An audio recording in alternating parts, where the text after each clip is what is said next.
څلېرویشتم اګست کال 2001 عیسوي کې د اټلانټیک سمندر د پاسه د شپې تقریبا په 1 بجه یو ډیر غټ هوایي جهاز ایربس A330 د کینیډا نه پرتګال ته د 306 مسافرو سره په یو ډیر غټ سفر روانو. خو څنګه چې دغه جهاز د اټلانټیک سمندر میانځ ته شو، एकदम په جهاز کې تیل ختم شو.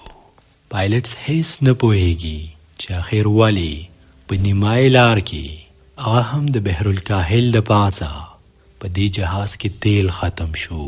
کنټرول ټاور سره کانټیکټ کوي. هغوی هم حیران دي چې اوس به دغه جهاز خپل منزل ته څنګه رسی. د جهاز دواړه انجنز کار پرېښودو. د بجلی ټول سیستم خراب شو.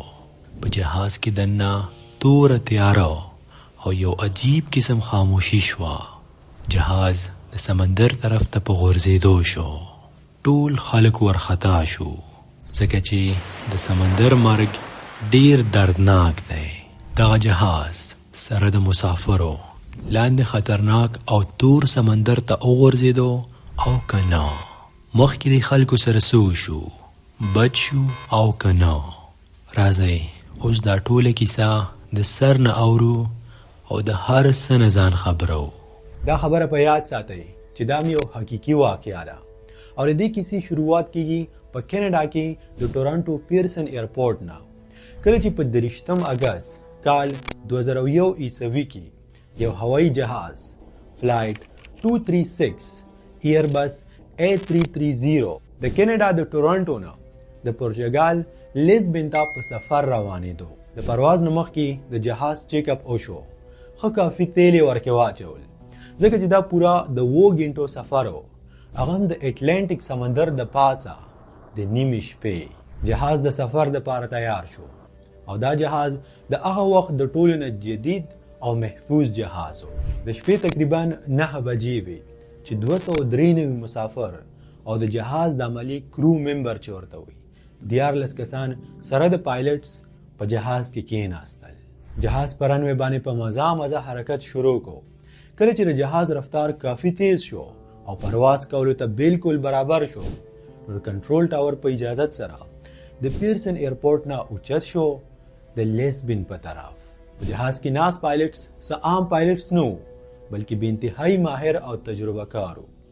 یو پایلټ چې نوم یې رابرټ پیشه دا 43 کالو او 14,000 غنټې د جهاز چلولو تجربه یې وه. رابرټ پیشه سره خوا کې بل پایلټ نوم یې ډرک ډیګر و دا 23 کالو او د دې 15,000 غنټې د جهاز چلولو تجربه وه. یعنی 15,000 غنټې جهاز چلولی و. یعنی مطلب که جهازو ښه اعلی قسم و، که پایلټسو ښه ماهر او تجربه کارانو، هر څه بالکل عمدسې و څنګه چې په کار و. جهاز پرواز وکړو او په لږ وخت کې 9,000 فوټ په هوا کې اوچت شو. جهاز روان دی سفر کوي د اټلانټیک سمندر د پاسه او پرتګال ته ځان رسوي. اوس تقریبا د جهاز 4 غنټې وشوې چې مسلسل یو شانتي لګاتار روان دی او سفر کوي. خو اوسه پورې په جهاز کې هیڅ مسله نه وه ښکاره شوې. معمولی فالټ هم ورکې نه و راغلی. څنګه چې مخکې موږ درته وویل دا د هغه ټایم د ټولو نه ماډرن یو جدید جهاز و او په دې کې دننه یو سیستم و، آټو پایلټ ورته وي. کله چې د آټو پایلټ سیستم آن شي نو بیا جهاز آټومیټیک شي. یعنی مطلب ټول کارونه یا زیاتره کارونه جهاز په خپله کوي، کنټرول خپل لاس کې والي، هر څه بس آټومیټیک شي او د پایلټ ورکې داسې خاص کار نه وي. کله چې د شپې تقریبا 1 بجه شوه، جهاز په آټو پایلټ موډ کې و، روان دی سفر کوي. په کاکپټ کې دننه پایلټس د یو بل سره خبرې کوي او جهاز په سیستم باندې نظر ساتي. په جهاز کې ناست مسافر څوک د یو بل سره گپ شپ لګي، څوک میوزیک اوري او زیات تر کسان ورکی وده دي ځکه چې دا نیمه شپه ده او سفر ډیر زیات اوږد دی. څنګه چې جهاز د اټلانټیک سمندر میانځ ته شو، په دغه ټیم کې د جهاز آټومیټیک سیستم په سکرین باندې پایلټس ته یو ډیر عجیبه وارننګ ورکو. دا وارننګ ورته ورکو چې خي طرف ته انجن کې د تیلو پریشر د حد نه زیات دی. تیل پکې کم دی، د تیلو ټمپریچر هم کم دی. دلته دا خبره چې تاسو په ذهن کې وي څومره چې جهاز سفر کوي هغومره د تیلو ټمپریچر دا زیاتیږي. خو دلته عجیبه ده، جهاز دومره سفر وکړو 4.5 غنټې او د تیلو ټمپریچر کم شو، تیل هم ورکې کم شو. کله چې پایلټس په سکرین باندې دغه عجیب و غریب وارننګ وکتو نو هیڅ نه پوهېږي چې دا څه وجه ده، ځکه چې دغه شانې کار پایلټ سره په خپل ژوند کې هیڅ کله هم نه و شوی. نو ټول نه مخکې داسې کار وکړو چې زر تر زره فلایټ مینول راواغوستو، آی کولاو کو او د دې مسئلې د حل د تلاش کولو کوشش یې شروع کړو. فلایټ مینول یو کتاب شانې وي، کله چې په جهاز کې څه مسله راشي نو پایلټس زر تر زره دا کولاو کی او په دې کتاب کې د هغې مسئلې یو آسان حل ګوري او واقعي پرې کې عمدغه هدایات وي چې په کم ټیم کې څه کول پکار دي. پایلټس دغه کتاب کولاوي ګوډ په ګوډې ګوري، سمې چاڼکوي، خو د دې مسئلې ورکې هیڅ ذکر نشته. نو په دې وجه باندې پایلټس کنټرول ټاور سره رابطه کوي او هغوی ته د دې ایرر د دې مسئلې په باره کې وایي چې دغه شانې یو وارننګ موږ ته راکړل شو. خو بدقسمتي دا وه چې کنټرول ټاور ته او هم انجینیرز ته د دې مسئلې په باره کې هیڅ علم نشته. د کنټرول ټاور نه دوی ته بس صرف دغه جواب میلاو شو چې تاسو خپل پوره کوشش کوئ چې د دې مسئلې حل پیدا کړئ او زموږ مینټیننس ټیم زموږ انجینیرز هم لګیا دي کوشش کوي څنګه چې موږ د دې مسئلې حل پیدا کړو نو موږ به تاسو سره کانټیکټ وکړو. د جهاز د آټو سیستم مطابق د جهاز په انجن نمبر 2 یعنی خي طرف ته انجن کې څه ډیره غټه او سیریز مسله ده. خو عجیبه خبره دا ده چې اوس هم جهاز بالکل نارمل روان دی. د جهاز په پرواز کې هیڅ مسله نه ده راغلې. دلته دې خبرې سره دواړه پایلټس ډیر ریلیکس شو ځکه هغوی دا سوچ وکړو چې جهاز خو بالکل صحیح روان دی، هر څه نارمل دی، نو کېدای شي د جهاز آټو سیستم چې کوم دی په هغې کې څه مسلې وي او موږ ته د تیلو غلط ریډینګ راکوي، مطلب غلط وارننګ راته راکوي او داسې څه مسلې نه وي. خو بیا داسې کار وشو چې تقریبا 15 منټه لا تېر شوي نه و د دې لومبني وارننګ چې پایلټس ته په سکرین باندې دویم وارننګ وښکارېدو. دغه دویم وارننګ د تیلو د پریشر یا د ټمپریچر باره کې نه و، بلکې د دې مطلب دا و چې اوس د جهاز په انجن نمبر 2 کې خي طرف ته انجن کې تیل کم دی په نسبت د ګس طرف انجن. دلته تاسو په دې خبره باندې ځان پوه کړئ چې د جهاز فیول تیل چې کم وي دا په مین باډي کې یعنی دلته نه وي، بلکې د جهاز فیول تیل چې کم وي کنه دا په وینګز کې وي، د جهاز په وزرو کې وي، نیم یو طرف ته وي نیم بل طرف ته وي. که چېرته یو طرف ته کم بل طرف ته زیات شي بیا هم په پرواز کې مسله راتللی شي. خو دا مسله څه دومره غټه مسله نه ده، په روانه کې بره په هوا کې دغه مسله ډیر په اسانه حل کېدلی شي.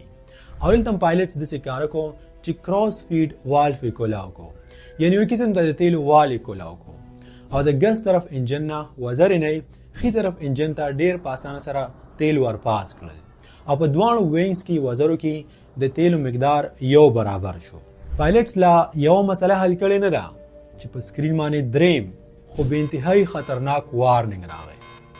الارم په چغو شو، پایلټس ورخطا شو ځکه چې د داسې وارننګ نه او د داسې مسلې نه هر یو پایلټ امان غواړي او بیا په یو داسې جهاز کې چې د 300 نه زیات خلک دی ورکی د اټلانټیک سمندر د پاسه سفر کوي، 90,000 فوټ اوچت دی او نیمه شپه ده، توره تیاره ده. دې وارننګ اشاره کوله چې اوس په دې وخت کې په جهاز کې فیول یعنی تیل بے انتهایی کم دی او منزل ته رسیدل د دې جهاز او د ناستو خلکو ناممکن دی. کله چې د جهاز په خي طرف انجن کې تیل کم شو نو د ګس طرف انجن نه ورته تیل راواړول او یو برابر یې کړل. خو اوس یو ځل بیا په خي طرف انجن کې تیل کم دی او که جهاز ټوټل تیل را یوځایم کی نو بیا هم دومره ناکافي دي چې د سمندر نم پې نشي وتلی. په جهاز کې تیل دومره کم دی چې نه جهاز واپس تاویدلی شي او نه جهاز خپل منزل یعنی لیس بنتظان رسولی شي. پایلټس خپل هر ممکن کوشش کوي خو افسوس خبره د پایلټس د لاس نه بیخي وته ده. د کنټرول ټاور نه پایلټ سره رابطه کیږي، هغوی چې تیلو ته ګوري د جهاز حالت ته ګوري نو پایلټ ته دا پیغام ورکوي چې د دې جهاز لیسبن ته رسول مشکل نه دي بلکې ناممکن دي. په یو قانون باندې دغه جهاز هلته نشي رسیدلی. خو یو بله لار شته، همدلته په سمندر کې ستاسو د منزل نه نږدې لږ دې خواته یو بله جزیره ده، ایزورس آیلینډ ورته وایي. دا هم د پرتګال په ایریا کې راځي، دا هم د پرتګال یو حصه ده. نو تاسو داسې کار وکئ چې د ایزورس آیلینډ په ایرپورټ باندې د لینډینګ کوشش وکئ، دا به ستاسو لپاره بهتره وي. د دې خبرې په اورېدلو سره پایلټ سمدستي د هغه ایرپورټ کنټرول ټاور سره رابطه کوي او ورته وایي چې موږ سره تیل بې انتهایي کم دي، خپل منزل ته نشو رسېدلی. په دې وجه باندې موږ ته تاسو اجازت راکوي چې په دې ایرپورټ باندې موږ لینډینګ وکړو، راکوز شو، ګینې سمندر کې غورځېږو. خو مسله دا وه چې په جهاز کې صرف 7 ټنه تیل و، یعنې 7,000 لیټره، چې دا ډېر کم و او په دې تیلو باندې جهاز دغه نږدې ایزورس آیلینډ ته نشو رسېدلی چې راکوز شي. کیدای شي چې اوس ستاسو په ذهن کې دا خبره وي چې په جهاز کې 7 ټنه یعنې 7,000 لیټره تیل و، نو دا خو ډېر زیات دي، په دې باندې جهاز دغه جزیرې ته څنګه نشو رسېدلی. نو دا خبره په یاد ساتئ او ځان پرې خبره باندې پوه کړئ چې په دغه جهاز کې 1,40,000 لیټره تیل راځي. په 1,40,000 لیټرو تیلو کې صرف 7,000 لیټره تیل پاتې و، چې دا ډېر زیات کم و. او پایلټ هیڅ نه پوهېدل چې په دې تیلو باندې به جهاز دغه جزیرې ته هم صحیح سلامت ورسېږي او که نه.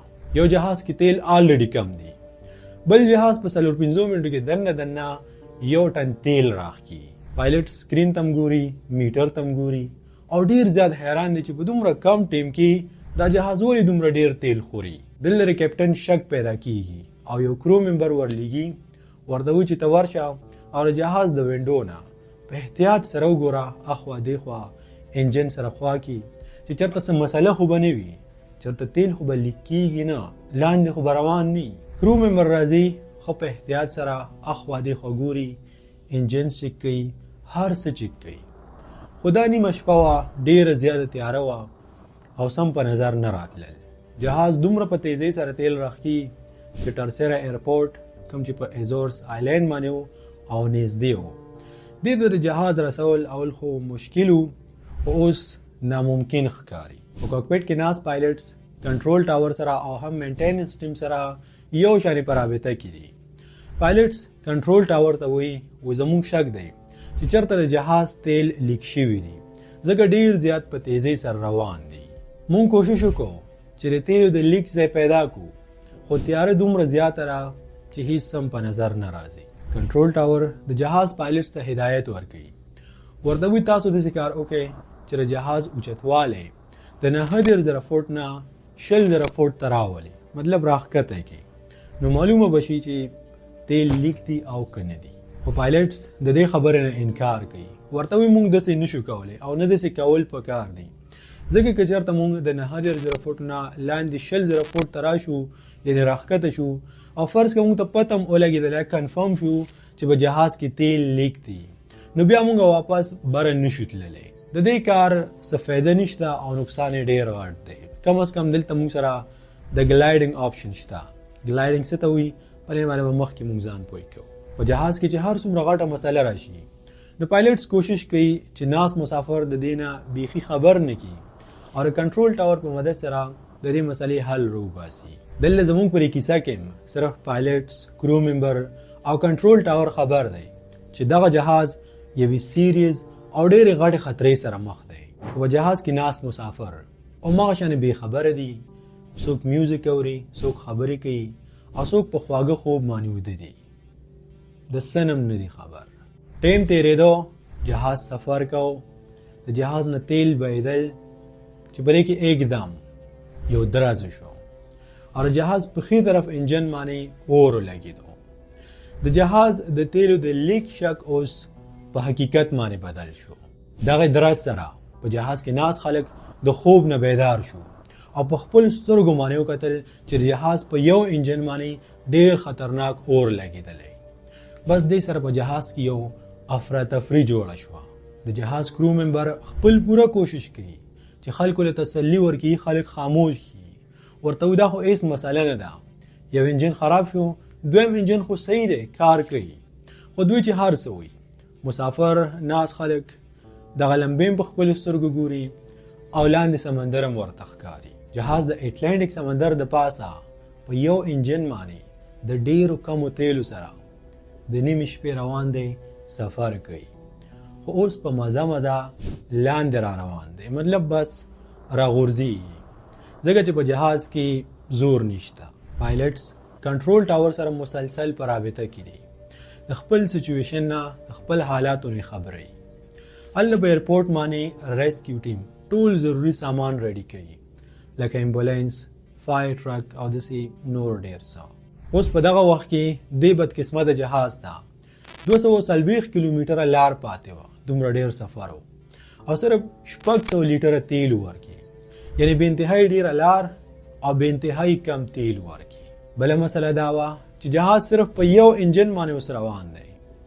نو اخر هم داسې کار وشو چې په دې انجن کې کوم چې صحیح و کار یې کو एकदम اور ورکې ولګېد او خراب شو ځکه چې د ټول جهاز لوډ د یو انجن برداشت نه کو کله چې د جهاز دویم انجن هم کار پرېښوستو نو دې سره د ټول جهاز د بجلی سیستم هم متاثره شو یعنې لایټونه بند شو او دننه په جهاز کې توره تیاره شوه یو عجیبه قسم خاموشي شوه چې دې سره مسافر نورم ورخطا شو اوس دغه جهاز ایربس A330 فلایټ 236 بغیر د انجنز نه بغیر د تیلو نه بره په هوا کې د اټلانټیک اوشن د پاسه ګلایډینګ کوي کله چې کنټرول ټاور پایلټس ته وویل چې د جهاز اونچایي اوچتوالی دا د 9000 فوټ نه 20000 فوټ ته راوله مطلب راښکته که او پایلټس ورسره په هغه ټیم کې دا ونه منله نو دغه فیصله دلته ډېره ښه ثابته شوه ځکه چې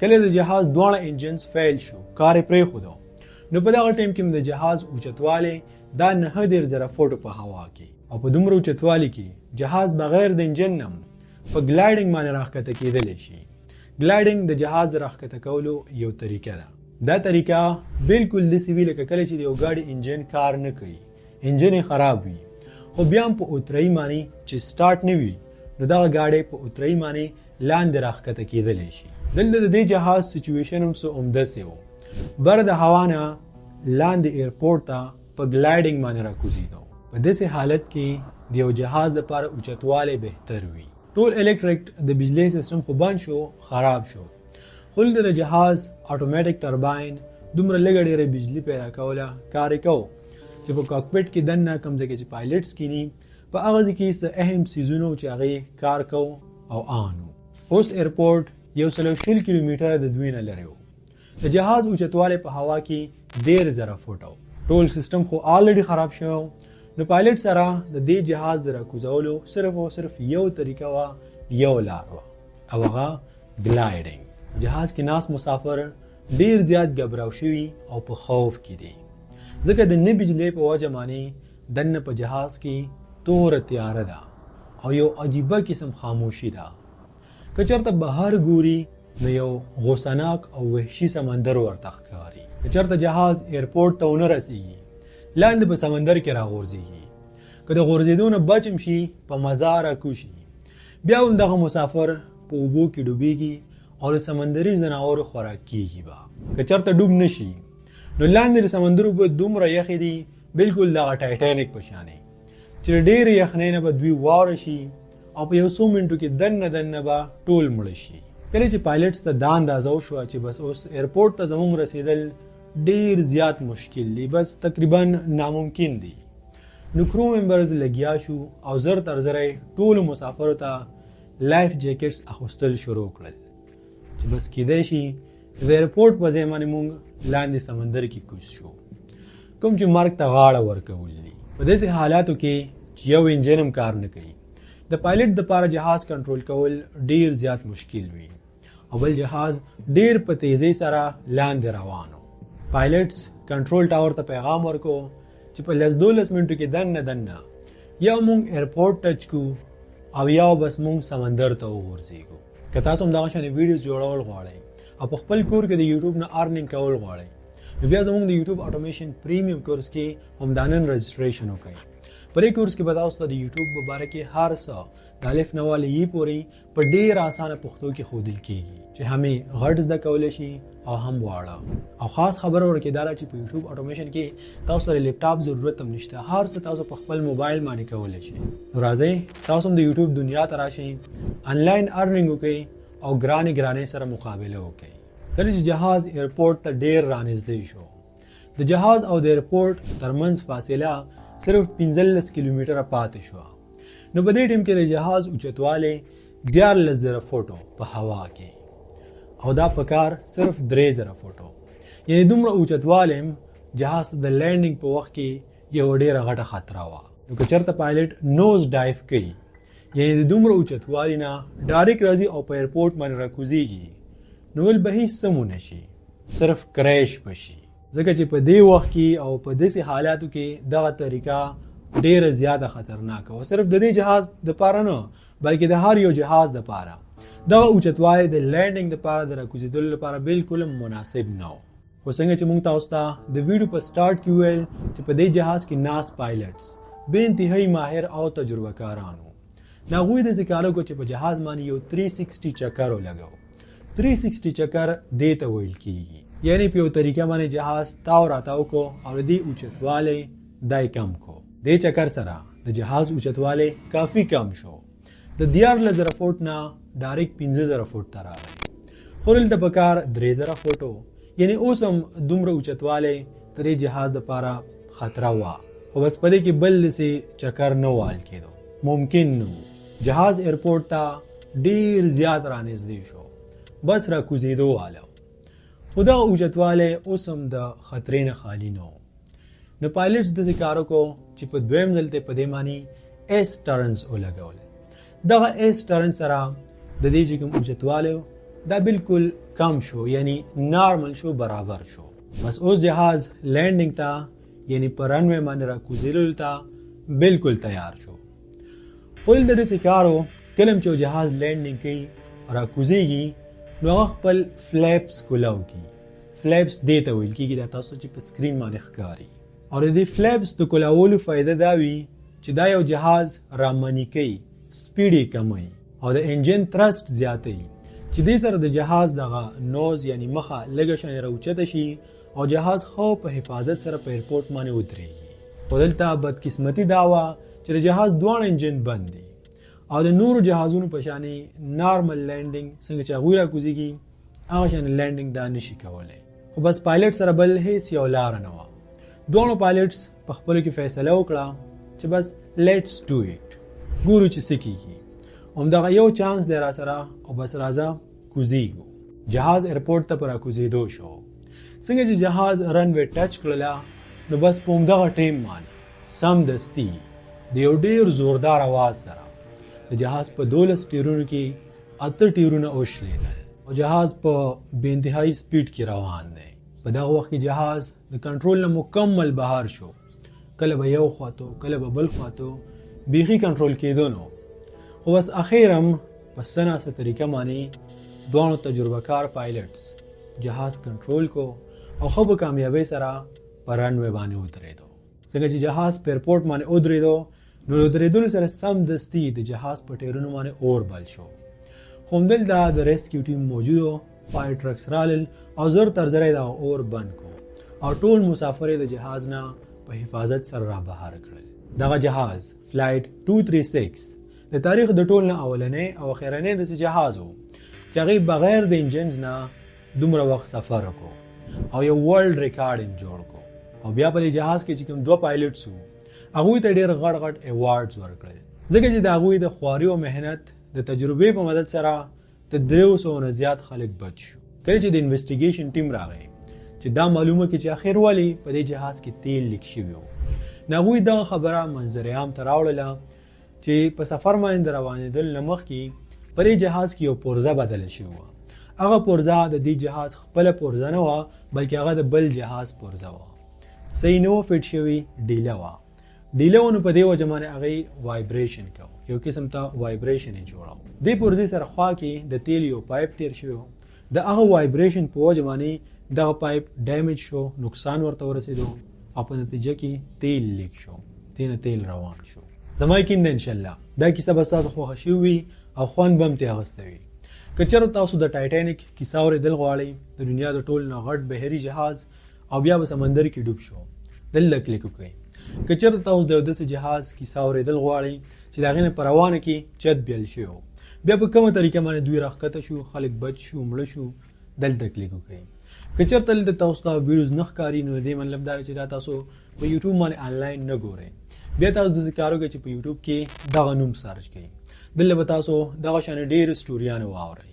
او د دې نه علاوه که چېرته تاسو یا ستاسو ماشومان انګلیس زده کول غواړي، امیزون زده کول غواړي، یوټیوب اټومیشن زده کول غواړي، نو بیا زموږ یو بل چینل هم شته د UL انګلیش. په یوټیوب کې سرچ کړئ، په فیسبوک باندې، په ټیک ټاک کې.